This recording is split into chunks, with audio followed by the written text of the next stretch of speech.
नमस्कार दोस्तों, मेरे YouTube channel DS mathematics classes में आपका स्वागत है। आज का जो लेक्चर है वो BSc final year mathematics students के लिए है, जिसमें हम पेपर सेकंड कॉम्प्लेक्स एनालिसिस की बात करेंगे। और आज का जो लेक्चर है वो आपकी कॉम्प्लेक्स एनालिसिस के चैप्टर नंबर 10 से रिलेटेड है और ये लेक्चर चैप्टर नंबर 10 का फोर्थ लेक्चर है। ठीक भाई, इस लेक्चर के अंदर हम रेसिड्यू से रिलेटेड कुछ इंपॉर्टेंट एग्जांपल्स का अध्ययन करेंगे कि आपको अगर कोई कॉम्प्लेक्स फंक्शन दिया गया है और उस कॉम्प्लेक्स फंक्शन के पास अगर सिंगुलरिटी है तो आप उन सिंगुलर पॉइंट्स पर रेसिड्यू कैसे फाइंड आउट करोगे। खासकर कौन से सिंगुलर पॉइंट्स पर, जबकि आपको सिंगुलर पॉइंट क्या दिया गया 4 या फिर आपको सिंगुलर पॉइंट दिया गया हो इन्फिनिटी, दैट मीन्स अनंत। ठीक है, तो देखिए कुछ इंपॉर्टेंट एग्जांपल्स हैं जो कि आपके लिए काफी बेहद महत्वपूर्ण है, क्योंकि इनसे रिलेटेड क्वेश्चंस भी आपके एग्जाम्स में आ सकते हैं, साथ साथ आगे जो फेज में क्वेश्चंस हैं वो भी इनसे रिलेटेड होंगे। ठीक है, तो देखिए आपके पास सबसे पहला जो एग्जांपल है वो है एग्जांपल 10.2.4। ठीक है, ये एग्जांपल आपको दिया गया है। इस एग्जांपल के अंदर आपको क्या करना है, एक कॉम्प्लेक्स फंक्शन दिया गया है f ऑफ z, जहाँ पे f ऑफ z बराबर e की पावर z upon z sin mz। ठीक है, और इस कॉम्प्लेक्स फंक्शन का आपको क्या निकालना है, रेसिड्यू निकालना है। किस पॉइंट पे निकालना है, रेसिड्यू निकालना है आपको z बराबर 0 पर। ठीक है, किस पॉइंट पे रेसिड्यू निकालना है, z बराबर 0 पे निकालना है। z बराबर 0 पे निकालना है तो सबसे पहले आप देखो यहाँ पे अनंतता का आपका अवशेष निकालना ही नहीं है। सबसे पहले बात आपको अनंतता अवशेष निकालना ही नहीं है, तो सिर्फ आप अवशेष कहाँ निकालोगे, आप निकालोगे पोल पर। ठीक है भाई, आप अवशेष कहाँ निकालोगे, पोल पर। और पोल पर निकालोगे तो आपको क्या करना पड़ेगा, पोल पर अवशेष निकालने के लिए सबसे पहले हर को 0 के बराबर रखना है और फिर हर को 0 के बराबर रखने के पश्चात आपको क्या करना होगा, आपको उन पॉइंट्स का मान या आपको पोल्स का मान फाइंड आउट करना पड़ेगा कि कौन कौन से पॉइंट आपके पोल हैं। ठीक भाई, आपको सिंगुलर पॉइंट्स फाइंड आउट करने पड़ेंगे और जो कि वो सिंगुलर पॉइंट्स जो कि क्या हो, पोल हो इस फंक्शन का। ठीक है, तो देखिए आपको जो इन्फॉर्मेशन दी गई वो लिखी। सबसे पहले दिया गया है f ऑफ z बराबर e की पावर z upon z into sine mz एक सम्मिश्र फलन है, ठीक भाई, जिसका क्या करना है आपको, जिसका z बराबर 0 पर अवशेष ज्ञात करना है। ठीक भाई, आपको क्या करना है, जिसका z बराबर 0 पर अवशेष ज्ञात करना है। ठीक भाई, क्या ज्ञात करना है आपको, अवशेष ज्ञात करना है। ठीक है, अब देखिए अवशेष ज्ञात करना तो आपको इन्फिनिटी पे तो चेक करना ही नहीं है, आपको चेक कहाँ करना है, आपको पोल पे चेक करना है। तो सबसे पहले पोल फाइंड आउट कीजिए। ठीक है, तो देखो अनंतक के लिए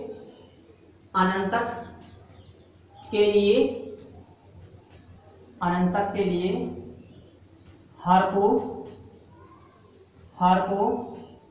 0 के बराबर रखने पर, अनंतक के लिए हर को 0 के बराबर रखने पर। ठीक है भाई, अनंतक के लिए हर को 0 के बराबर रखने पर। देखिए हर क्या है इसका, z into sine M Z. ठीक है भाई, z इंटू क्या है, साइन एम जेड। ठीक है, इसको आपने किसके बराबर कर दिया, 0 के बराबर।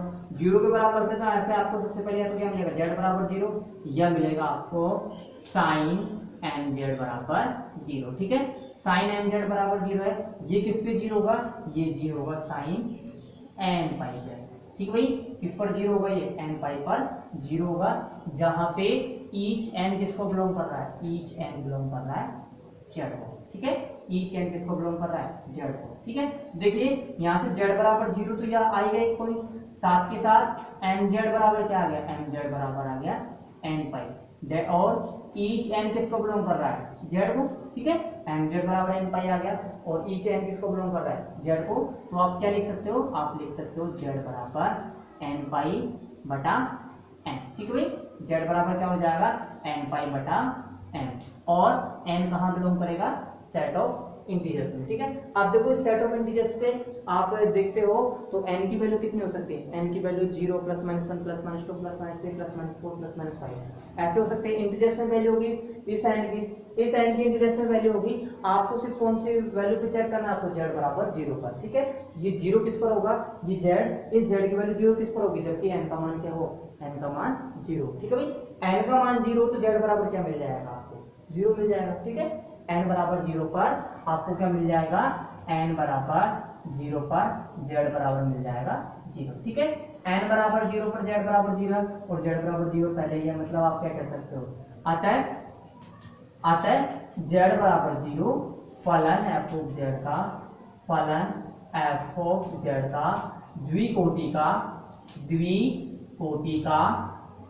द्विकोटि का अनंतक है, ठीक भाई। आप क्या कह सकते हो, अतः z बराबर 0 फलन f ऑफ z का द्विकोटि का अनंतक है, ठीक है। अब द्विकोटि का अनंतक है तो आपको पता है जब पोल का ऑर्डर m हो तो आपको पता है कि अवशेष कैसे फाइंड आउट करते हैं, अवशेष फाइंड आउट करते हैं limit z tending to 0 1 upon m-1 factorial dm-1 upon dzm-1 and into z1 की whole power m upon z1 की whole power m into f of z, ठीक है भाई। ऐसे आपको फाइंड आउट करना अवशेष, तो या फिर मैं आपको फॉर्मूला लिख देता हूँ कि फॉर्मूला क्या होगा, फॉर्मूला होगा limit z tending to a 1 upon m-1 factorial into dm-1 upon dzm-1 into z-a की whole power m into f of z, ठीक है। ये फॉर्मूला हो गया। अब आपको इस फॉर्मूले की सहायता से क्या करना है, आपको इस फॉर्मूले की सहायता से अवशेष निकालना है। यहाँ पर आपको पता है कि इस z बराबर 0 का ऑर्डर कितना है, 2 है, तो यहाँ पे m का मान कितना हो जाएगा, m का मान हो जाएगा 2, ठीक है।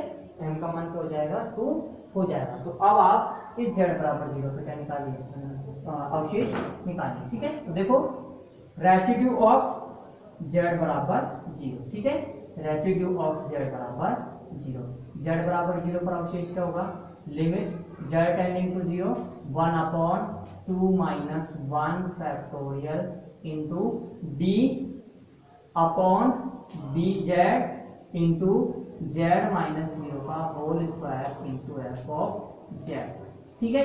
और f ऑफ z की वैल्यू क्या है, e की पावर z upon z sine mz, ठीक है। तो देखिए limit z tending to 0 2 minus 1 कितना हो गया, 1 फैक्टोरियल वैल्यू आएगी 1, ठीक है। ये हो गया d upon dz into Z square और एफ ऑफ जेड की वैल्यू होगी e की पावर z बटा z साइन m z, ठीक है।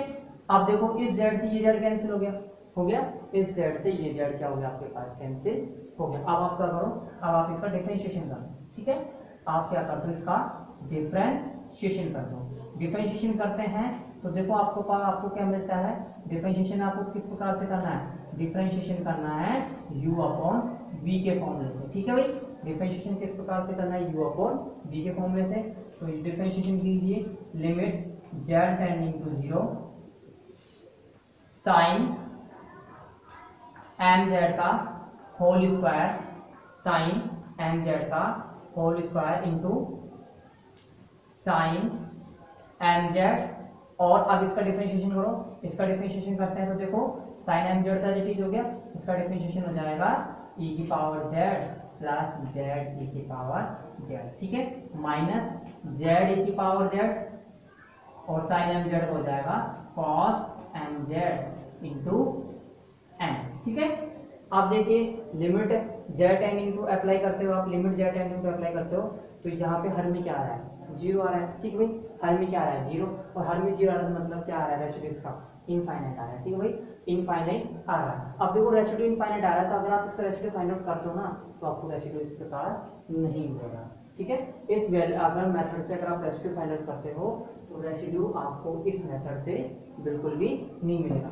दूसरा मेथड है आपके पास क्या, कि आप ऐसे करो, इस e की पावर z का एक्सपेंशन कर दो और साइन m z का क्या कर दो, एक्सपेंशन कर दो, ठीक है। तो देखो रेसिड्यू ऑफ z बराबर 0 का, ठीक है, क्या हो जाएगा z into 1 plus Z square upon 2 factorial plus Z cube upon 3 factorial, ठीक है, प्लस डॉट डॉट डॉट बटा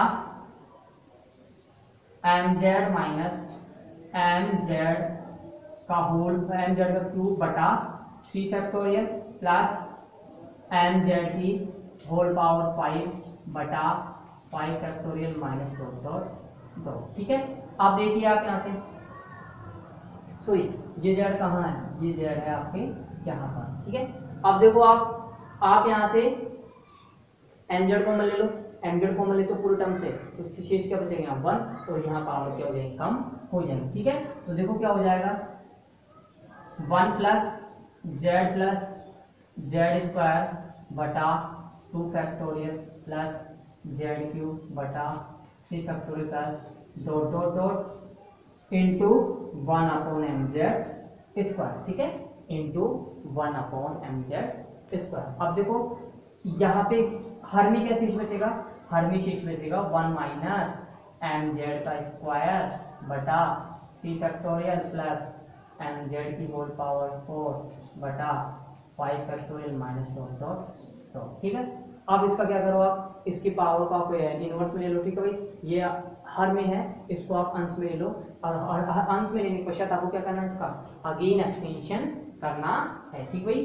क्या करना है आपको, इस फंक्शन का अगेन एक्सटेंशन करना है, ठीक है। और एक्सटेंशन किस फॉर्मूले से होगा, 1 माइनस एक्स की इनवर्स फॉर्मूले से, ठीक है। तो देखिए 1 upon M Z square into 1 plus Z square बटा 2 फैक्टोरियल प्लस जेड क्यूब बटा 3 factorial plus total dot 1 minus M Z का होल स्क्वायर बटा 3 फैक्टोरियल माइनस एम जेड की होल पावर 4 बटा 5 factorial plus dot dot dot का inverse, ठीक है। अब इसका एक्सपेंशन करो, एक्सपेंशन करने के पश्चात आप देखते हो क्या आ रहा है, 1 upon M Z square as it is है, 1 प्लस जेड स्क्वायर बटा 2 फैक्टोरियल प्लस जेड क्यूब बटा 3 factorial plus dot dot dot into 1 plus M Z का होल स्क्वायर बटा 3 फैक्टोरियल प्लस एम जेड की होल पावर 4 बटा 5 factorial plus dot dot and so on, ठीक है। अब देखो यहाँ पे आपको क्या करना है, z बराबर 0 पर अवशेष निकालना है, z बराबर 0 पर अवशेष निकालना है, ठीक है भाई। z बराबर किसका निकालना, 0 पर अवशेष निकालिए। z बराबर 0 पर अवशेष निकालते हैं तो आप यहाँ पे देखो, यहाँ पे आपको क्या फाइंड आउट करना है, यहाँ पे आपको फाइंड आउट करना है 1 अपॉन z का कोफिशिएंट, ठीक है। z बराबर 0 क्या है आपके पास, एक बार सोच के देखिए, z बराबर 0 क्या है यहाँ पर आपका अनंत है, ठीक है। z बराबर 0 क्या है, अनंत, ठीक है। अब देखो z बराबर 0 अनंत है, लेकिन अब की बार इस अनंत की रिपीटेशन कितने टाइम आ रही है, 1 टाइम आ रही है, ठीक भाई। है तो ये 2 टाइम का अनंत, कहने मतलब है इस अनंत का ऑर्डर कितना है 2, लेकिन अब की बार इसका ऑर्डर कितना है, अब की बार इसका टोटली ऑर्डर आ रहा है 1, ठीक है। इसका टोटल ऑर्डर कितना आ रहा है, 1 आ रहा है। अब देखिए इसका ऑर्डर 1 आ रहा है, तो अब आप अगर आप अनंत तक फाइंड आउट करते हो तो अब आप देखो अनंत तक कैसे फाइंड आउट करेंगे, या फिर अगर आपको ऐसे समझ नहीं आ रहा तो मैं बता देता हूँ कैसे करना है। देखो 1 को 1 से मल्टीप्लाई किया 1, ठीक है, 1 upon M Z square as it is है, ठीक है। 1 को 1 से किया 1, फिर जेड स्क्वायर बटा 2 factorial plus dot dot dot, ठीक है। अब इसको अगेन मल्टीप्लाई करो, इसको आप अगेन मल्टीप्लाई करो, ठीक है। मल्टीप्लाई करने पर देखते हो तो आप क्या आ रहा है, 1 upon M Z square plus 1 upon M Z plus Z upon M into 2 factorial, ठीक है। अब की बार z बराबर 0 का जब अवशेष निकालोगे तो z बराबर 0 का अवशेष कैसे निकलेगा, एक टाइम को मानना पड़ेगा कि ये पोल कैसा है, 1 टाइम है, ठीक है। इसका ऑर्डर कितना है, 1 है। ऑर्डर 1 है तो क्या करना है आपको, ऑर्डर 1 है तो 1 अपॉन जेड का कोफिशिएंट लेना है, और 1 अपॉन जेड का कोफिशिएंट क्या है, 1 अपॉन जेड का कोफिशिएंट है 1/n, ठीक है। मतलब आप क्या कह सकते हो, अतः z बराबर 0 पर फलन एफ ऑफ जेड का अवशेष फलन एफ ऑफ जेड का अवशेष। हम जब इसका अवशेष फाइंड आउट कर रहे हैं तो इसका सिर्फ अवशेष किस एंगल से फाइंड आउट कर रहे हैं, ध्यान रखना। जब हम इसका अवशेष फाइंड आउट कर रहे हैं तो सिर्फ एक ही एंगल से कर रहे हैं, कौन से, ये जेड बराबर 0 के सिर्फ अनंत, ना कि इसका ऑर्डर देख के इसका अवशेष फाइंड आउट कर रहे हैं। ठीक है, जेड बराबर 0 पर ज्ञात कर रहे हैं, जेड बराबर 0 पर फलन एफ ऑफ जेड का अवशेष हो जाएगा 1/m। ठीक है भाई, क्या हो जाएगा 1/m। ठीक, ये आपका जो एग्जाम्पल है वो कंप्लीट होता होगा। अब इसके बाद नेक्स्ट एग्जाम्पल देखिए।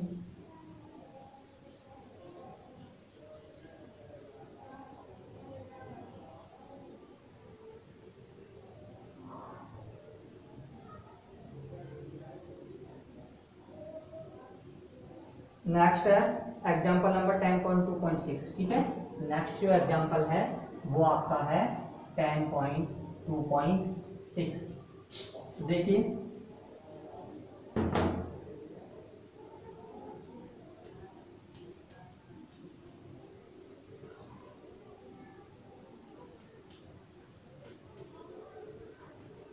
सिद्ध कीजिए कि अनंत पर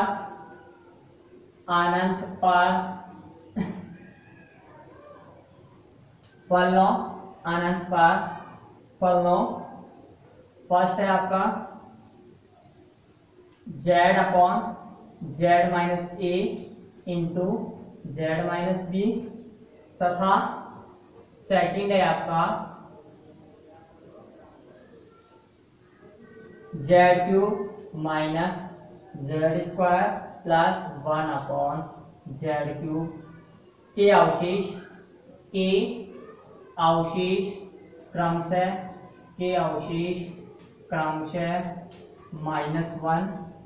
-1 तथा 1 है।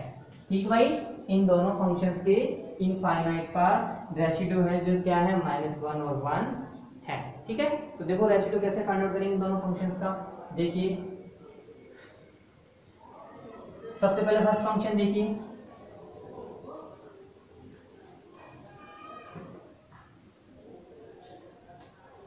फर्स्ट फंक्शन दिया गया है एफ ऑफ जेड बराबर जेड अपॉन जेड माइनस ए इंटू जेड माइनस बी, एक सम्मिश्र फलन है। ठीक है भाई, दिया गया है एफ ऑफ जेड बराबर Z upon Z minus into Z minus B, एक सम्मिश्र फलन है जिसका जेड बराबर इन्फिनिटी पर अवशेष ज्ञात करना है। ठीक भाई, क्या करना है आपको, जेड बराबर इन्फिनिटी पर अवशेष ज्ञात करना है। ठीक भाई, अवशेष ज्ञात करना है। अब देखो, जेड बराबर इन्फिनिटी अवशेष के फॉर्मूले क्या होता है, एक तो होता है कि limit Z tending to infinity minus Z into F of Z, और सेकंड होता है कि फलन एफ ऑफ जेड के जेड बराबर ए के सामने में लोरेंट प्रसार में 1 अपॉन जेड के कोफिशिएंट का ऋणात्मक भाग क्या कहलाता है, उस फलन का जेड बराबर इन्फिनिटी पर क्या कहलाता है, रेसिड्यू कहलाता है। ठीक है भाई, दो फॉर्मूला है और एक फॉर्मूला इस फर्स्ट में लगाएंगे और एक सेकंड हम किस में लगाएंगे, सेकंड वाले पार्ट में लगाएंगे। तो देखिए, चूंकि हम जानते हैं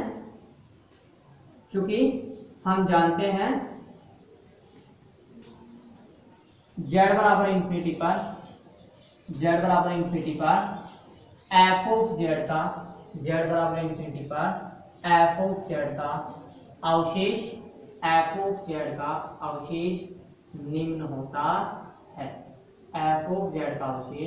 निम्न होता है, ठीक है भाई, that is residue of Z बराबर इन्फिनिटी बराबर limit Z tending to infinity minus Z into F of Z. ठीक है, रेसिड्यू ऑफ जेड बराबर इन्फिनिटी बराबर limit Z tending to infinity minus Z into F of Z. ठीक है, अब देखो रेसिड्यू फाइंड आउट करो इसका, रेसिड्यू ऑफ जेड बराबर इन्फिनिटी बराबर limit Z tending to infinity minus Z into Z बटा जेड माइनस ए इंटू जेड माइनस बी। अब देखो अंश में जेड की पावर कितनी है 2, हर में भी कितनी है 2, ठीक है। तो ऊपर से भी जेड से कॉमन, अंश से भी कॉमन में 2z² और हर से भी कॉमन लीजिए, ठीक है। तो अगर कॉमन लेकर दोनों कैंसिल हो जाएंगे तो क्या शेष बचेगा, limit Z tending to infinity -1 बटा 1 माइनस ए बटा जेड इंटू 1 माइनस बी बटा जेड, ठीक है। अब क्या करना है आपको, अब आपको limit Z tending to infinity apply करना है, ठीक भाई। क्या अप्लाई करना है आपको, limit Z tending to infinity apply करना है, ठीक है। Z tending to infinity apply कीजिए तो यह आ जाएगा -1 बटा 1 माइनस 0 इंटू 1 माइनस 0 बराबर -1, ठीक है। तो जेड बराबर इन्फिनिटी का इसका अवशेष कितना आ गया, -1 आ गया।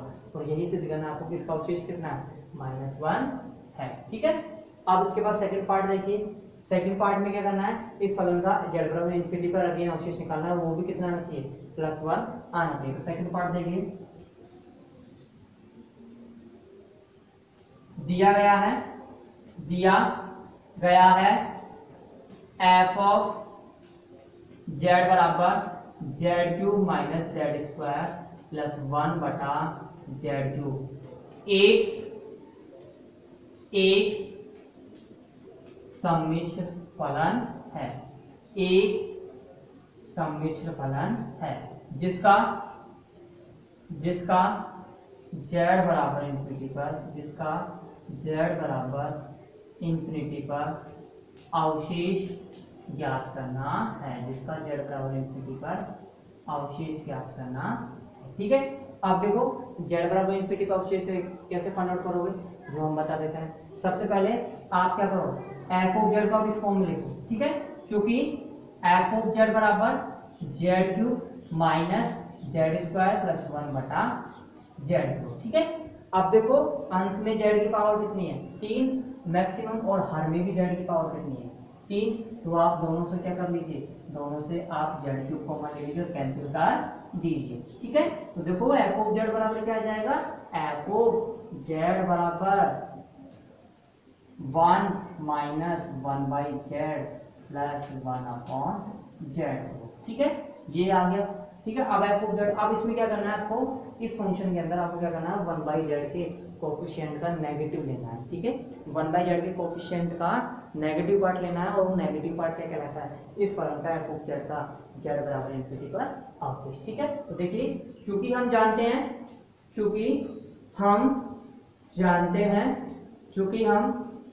हैं कि फलन एफ ऑफ जेड का जेड बराबर इन्फिनिटी पर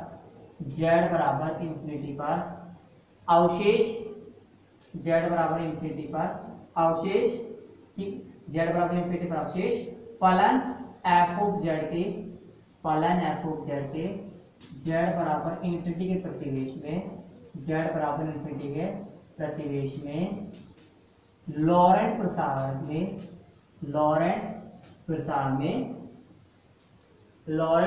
में 1 बाई जेड के गुणांक का ऋणात्मक मान होता है, 1 बाई जेड के गुणांक का ऋणात्मक मान होता है, ठीक भाई। अब 1 बाई जेड का यहाँ पे गुणांक कितना -1, और उसका नेगेटिव कितना है, नेगेटिव है 1, ठीक है। तो रेसिड्यू ऑफ जेड बराबर इन्फिनिटी क्या आ जाएगा, रेसिड्यू ऑफ जेड बराबर इन्फिनिटी क्या आ जाएगा, +1 आ जाएगा, ठीक है। क्या आ जाएगा, +1। और हमें यही सिद्ध करना है कि इस फलन का अवशेष कितना है, इस फलन का अवशेष +1 है, ठीक है।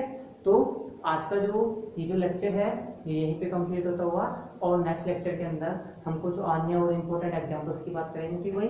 और इससे जो एग्जांपल कराए हैं आज के, उन एग्जांपल से रिलेटेड आप जो भी एग्जांपल्स और क्वेश्चन है वो कर लीजिए, ठीक है। क्योंकि ये आपके लिए बहुत ईजी है, ज़्यादा टफ नहीं है जो ये क्वेश्चन।